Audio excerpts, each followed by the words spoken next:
Hello, my friends, and welcome back. Thank you very much for being with me again today. Today's article has to do with Turkey's President Erdogan, who refuses to cave in under the pressure of NATO.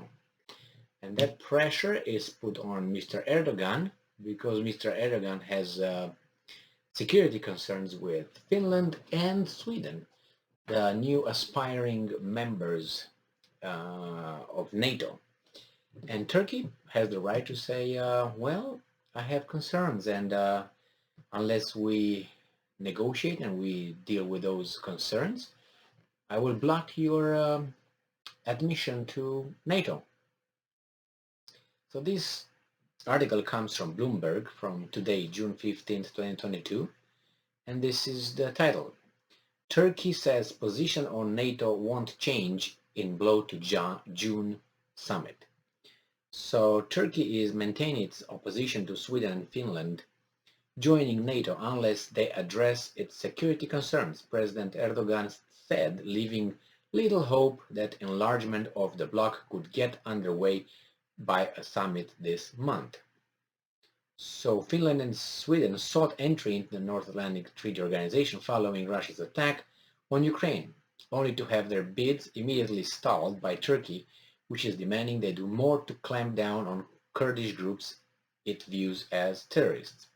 It's a little bit more complicated, but they just make it nicely because they like Finland and Sweden, but they don't like the Turks. That's why the article mentions only that.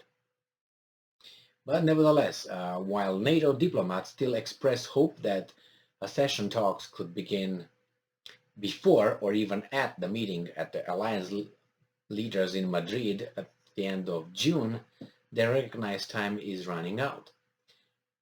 Well, and the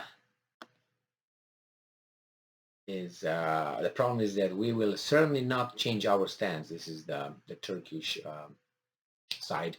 We will certainly not change our stance on the NATO issue until Sweden and Finland take clear, concrete, and decisive steps in the fight against terrorism, Erdogan told his running AK party lawmakers on Wednesday in parliament. So good for him. Party lawmakers on Wednesday in parliament had to listen to Mr. Erdogan saying that he's fighting for Turkey and for or against terrorists. And I'm quoting again, while terrorist organizations are roaming the streets of Sweden and Finland, we will open our doors to them or stand with them.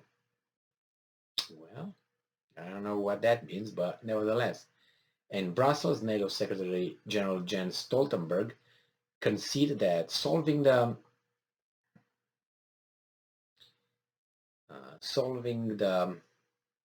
impasse will take some more time than we originally expected.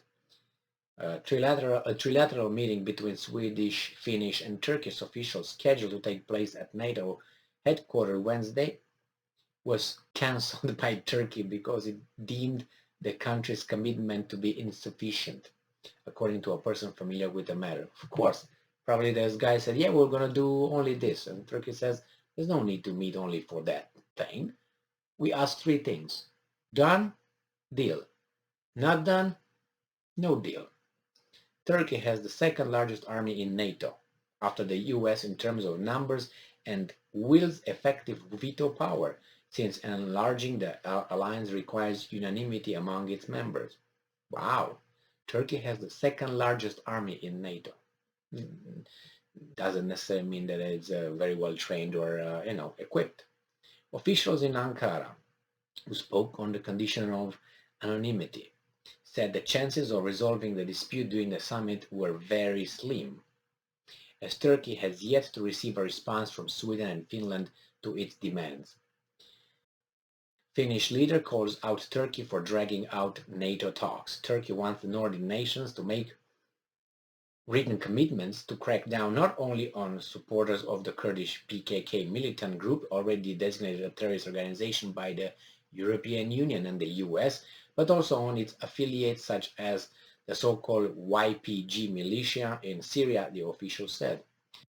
Beckoned by Western nations, the YPG played a significant role in defeating Islamic State jihadists in Syria. Turkey accuses the group of attacking its soldiers near the country's border. Ankara is prepared to wait for months or longer for Sweden and Finland to amend their laws to address Turkish concerns, they said. The official pointed out that Greece, with which Turkey has a long-standing rivalry, held up Macedonia's bid to join NATO for more than a decade until it changed its name to North Macedonia. Greece has a province called Macedonia. A decade, good. So Turkey said, well, those guys waited a decade, we might wait 3. How about that? Turkey is expecting Sweden and Finland to see the PKK and its offshoots in the same light as they regard the threat posed by Islamic State and prevent them from holding demonstrations against Turkey. The Turkish official said it also wants both countries to lift restrictions on arms sales to Ankara and extradite certain terrorism suspects. And I'm quoting, we see in the West, these terrorist organizations are marching under the watch of German police. It is the same in France and Britain as well, Erdogan said Wednesday, broadening his offensive. Indeed, he's broadening his offensive, because now he's making a point that, maybe we should just kick the Germany, France, and Britain out, since they allow those guys to function. Well, I don't know if they're terrorists, then they should be designated as terrorists, don't you think? But if they're not, what are you going to do with Erdogan? Because Erdogan is going to say, no, man, those are terrorists. We recognize them as terrorists. What are you going to do with them? The easiest way is to make Erdogan go forever, if you know what I mean, or do some no confidence vote or something, or a little spontaneous uprising. But I think they're not going to do that again, because that happened, I think, in 2016 and did not end up well for the organizers. Let's put it this way. Organizers being, you remember, right, when the guys tried to topple him and a little fraction of the army tried to create an insurrection over there, and with arms and all that, and they were stopped. The army did not join, the whole military did not join that faction, if you want to put it this way. But nevertheless, Erdogan knows that there were some outside players involved in that, and he knows exactly who those were. That's why he's very tough with them, and every time he has a chance, he just speaks very roughly with them.